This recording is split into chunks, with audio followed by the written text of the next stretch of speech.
What is the McKinley Tariff and why is it important in global history? While it was designed to protect American industries, its unintended consequences rippled across the world, reshaping economies and even altering the fate of nations. In this three-part series, we explore how a well-intended economic policy set off a chain reaction that led to political upheaval, economic collapse, and ultimately, global conflicts. In this episode, we examine the background of the McKinley Tariff, why President William McKinley prioritized tariffs over corporate or income tax, and how his policy brought immense revenue, but at a cost. We look at its impact on two nations, the small yet strategically vital Hawaiian Kingdom and the vast Qing Empire of China. Both suffered severe economic disruptions, leading to the overthrow of Hawaii's monarchy and fueling unrest in China that contributed to the Boxer Rebellion. These events underscore how U.S. economic policies, despite their domestic benefits, had far-reaching consequences beyond American borders. By the late 19th century, the United States was emerging as an industrial giant, but economic anxieties loomed. Foreign imports were flooding American markets, leading to trade deficits and pressuring domestic manufacturers.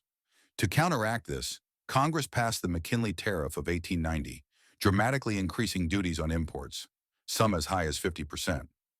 The goal was to shield American industries from foreign competition, promote domestic production, and secure economic independence.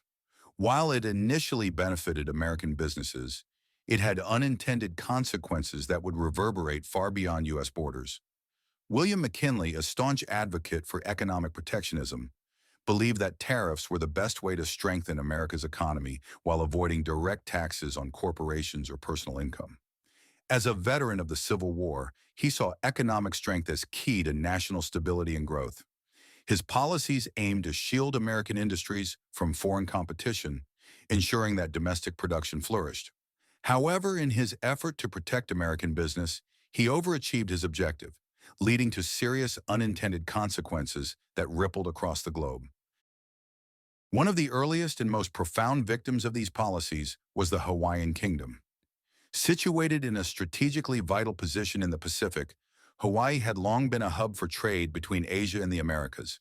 Its population, predominantly Polynesian with a growing number of Asian immigrants, had benefited from an economic relationship with the United States, particularly through the sugar trade.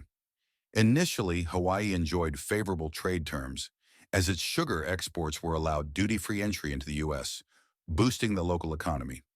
However, the McKinley Tariff of 1890 abruptly changed this, removing Hawaii's trade advantages by granting domestic producers in the U.S. a subsidy instead.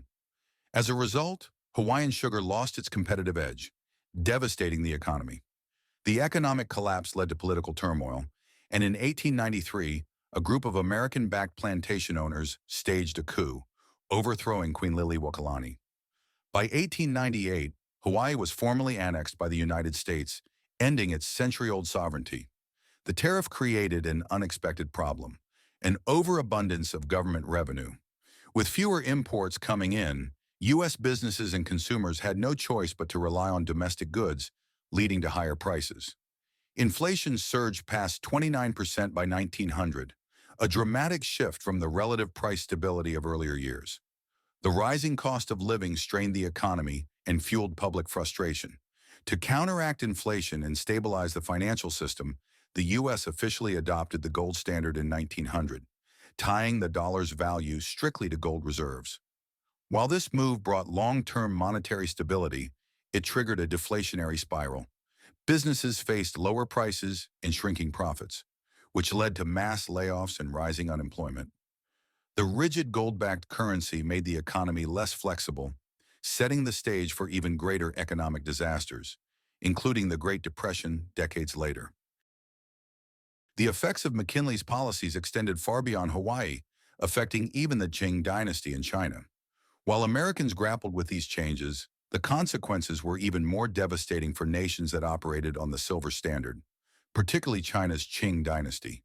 The tariff had already limited trade opportunities for silver-based economies, and the U.S. shift to gold made matters worse. Silver depreciated rapidly, causing a financial crisis in China. With its currency losing value and foreign goods becoming increasingly expensive, trade collapsed, businesses shut down, and unrest spread. China's economy was heavily dependent on exports such as tea, silk, and porcelain, which made up a significant portion of its foreign revenue. In 1890, tea alone accounted for over 60% of Chinese exports to the U.S., but high tariffs drastically reduced demand. Chinese silk exports faced similar declines, losing nearly half their value within a decade. The loss of foreign income devalued silver even further, worsening inflation and pushing the country into financial distress. The economic turmoil intensified nationalist resentment, fueling the Boxer Rebellion from 1899 to 1901, a violent uprising against foreign influence. The rebellion was swiftly crushed by an alliance of foreign powers, including the United States, forcing China into further economic dependency and humiliating treaties. Just a decade later, in 1912, the Qing dynasty fell, ending over 2 centuries of the same monarchy rule.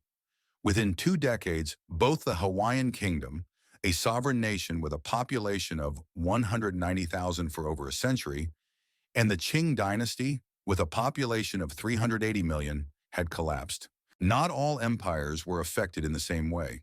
The Russian and Ottoman empires, for example, were already in decline due to internal weaknesses, outdated economies, and lack of industrialization.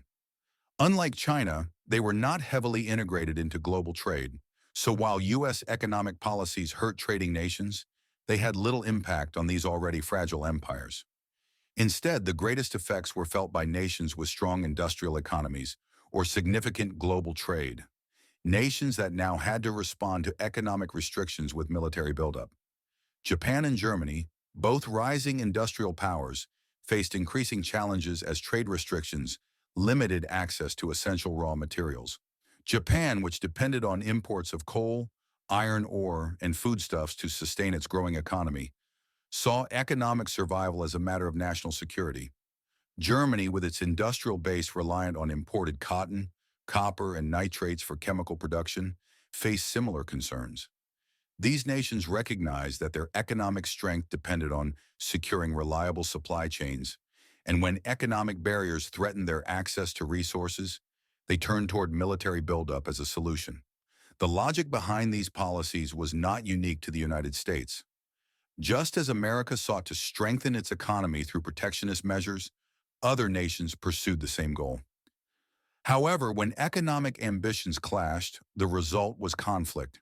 Trade restrictions and economic isolation did not deter military expansion, they encouraged it.